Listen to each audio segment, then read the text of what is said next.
Hello everyone, this is Rudy Davis, and this is just going to be a chat, a weekend chat, mainly just, it'll probably title the video, New World Order Next Moves, and just try to anticipate what we think is coming down the pipe, and all the stuff on the horizon, using the common sense that the good Lord has given us, and some of the things that we should try to prepare for and think about. So in any event, I've got my notes here, and it's going to try to keep me focused. I don't know how many videos this will be, but I want to go through my notes and make some of the points that I've written down before I started the video.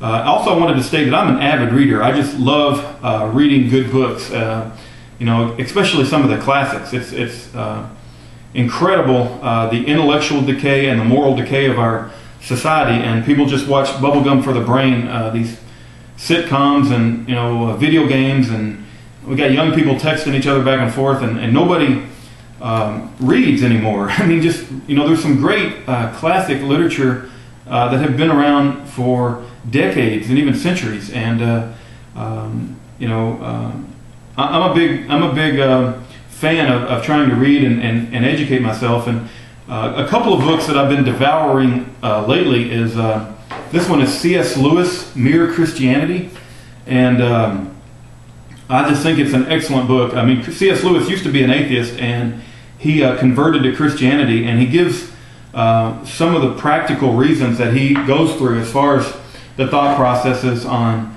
how he rejected atheism and came to a belief in Christianity. So if you're interested in just a very good read from the perspective, I think he was a British guy, if I'm not mistaken, but he gave an excellent account of a lot of the things that are discussed on YouTube between atheists and Christians, and I definitely recommend it. It's called Mere Christianity, and I'll put all of these links up in the sidebar.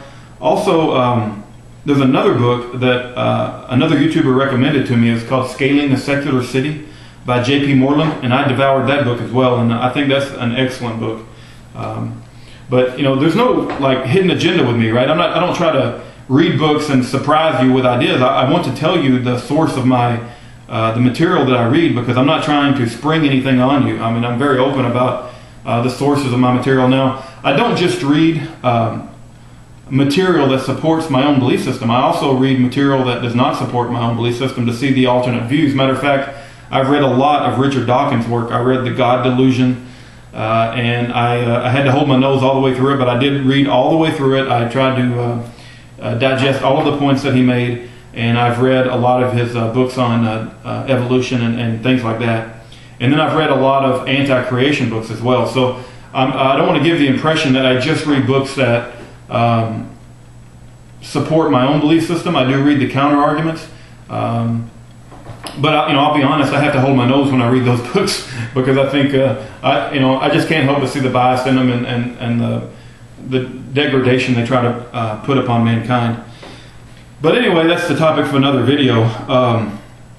There's one particular YouTube video I want you to take a look at if you get a chance, and the name of it is No, I Will Not Comply, period. And many of you may have already seen it. It's got like 193,000 hits. But it discusses what happened in the Holocaust, and it discusses how gradually they moved upon the masses of the population to take away their rights, which is being done to us, and that it's important that you and I think prior, right? Excuse me, that we think of this very seriously beforehand on what is going to be our point where we no longer comply with the system. Now, right now, I pay my taxes. I'm a very law-abiding citizen. I do everything that I can to stay within the law. But eventually, we're going to get to a point where that may be difficult to do. I'm not advocating violence. I'm not advocating in breaking any law. But there can potentially get to a point where the evil of tyranny reaches our own life, where we have to make a decision. For me, I'm just going to say it up front. If it becomes a law that we have to turn in our firearms, and they trash the Second Amendment, that to me is a clear point, right? Now, a lot of people argue that it's much before that point, and if you wait to that point, it's too late. But I'm just giving you an example of a clear point to me where if they do that, I'm going to break out the phrase, no, I will not comply. I would say most everyone in the Patriot movement, if not every single one, and I pray that it's every single one, will not proactively go and do violence toward anybody. Of course we do not want that attitude. So you say, what can we do other than speak the truth, make YouTube videos, tell our friends? Well, we have to think about at what point in our own personal life, in your life and my life, will we no longer comply? The taking of the firearms is certainly one of those points. If and when we ever get to that point, that's going to be a major line in the sand for me. So, having stated that, I just want you to, please get a chance to watch the video so you'll know what I'm talking about. Have that point clearly defined in your own mind. And I wanted to go through some of my notes. We all know that our Bill of Rights and our Constitution is under attack. It used to be that the enemy was a 6-foot Arab guy in Afghanistan or Iraq in a cave, right? And now with this Janet Napolitano, the enemy is actually our veterans, or the enemy is actually anyone who espouses the Constitution, or the enemy is anyone in the Libertarian Party supporting Ron Paul.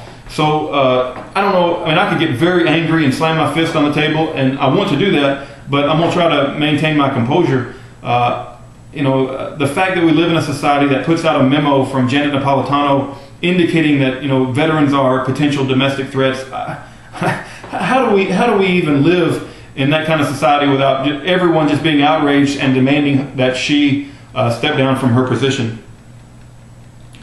And so in regards to the gun law, there was another point I wanted to make. And do you know, and some of you may know this already, but Switzerland requires every male that's of age 20 to own an assault rifle. I just think that is the coolest thing in the world. I didn't really, I think I've been to Switzerland one time, but I didn't know they had this law.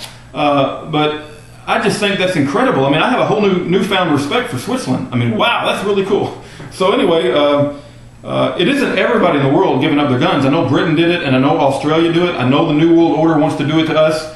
But Switzerland hasn't done it. Matter of fact, if you're an adult male and you turn the age of 20, you get an assault rifle from the government. That's very cool. Wikipedia is where I got that, by the way. The other notes I want to go through is mainstream media. We all know mainstream media lies to us. There's a lot of us that are still stuck in the left-right paradigm. I know that in our Patriot movement, we think we're seeing a lot of people awake, but percentage-wise, it's very small. And I know it can be overwhelming at times. We have to look upon, the spiritual side of things and say, God has everything under control. I want to address that real quick because I'm running out of time.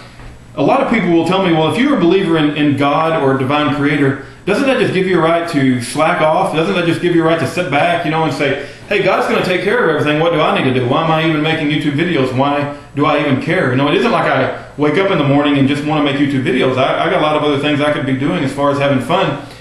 But I subscribe to that phrase, the only thing that is required for evil to prevail is for good men to remain silent. I don't want to fall into that category. So I believe my divine creator wants me to speak out about what I consider the truth. And let me also say that believing in a divine creator does not give you a pass to be lazy. It is not a pass to sit back and say everything is under God's control. And matter of fact, if you read the book of C.S. Lewis, and he had a paragraph in there about this, believing in a divine creator and wanting to perform his will upon this earthly world actually is going to put you under more demands than you can even imagine. It doesn't turn you into a lazy person. It turns you into someone who feels obligated to speak out for what is right and for the freedom and free will and independence of man. It is definitely not a pass to be lazy. It's going to tax you not only mentally, but it's going to tax you intellectually. Intellectually and physically. It's going to tax you in every way that you can imagine. So don't think that you believe in a divine creator that you got to pass. I know a lot of us don't think that, but the atheists seem to have the false impression. So looks like I'm running out of time. Let me stop it and start a second video.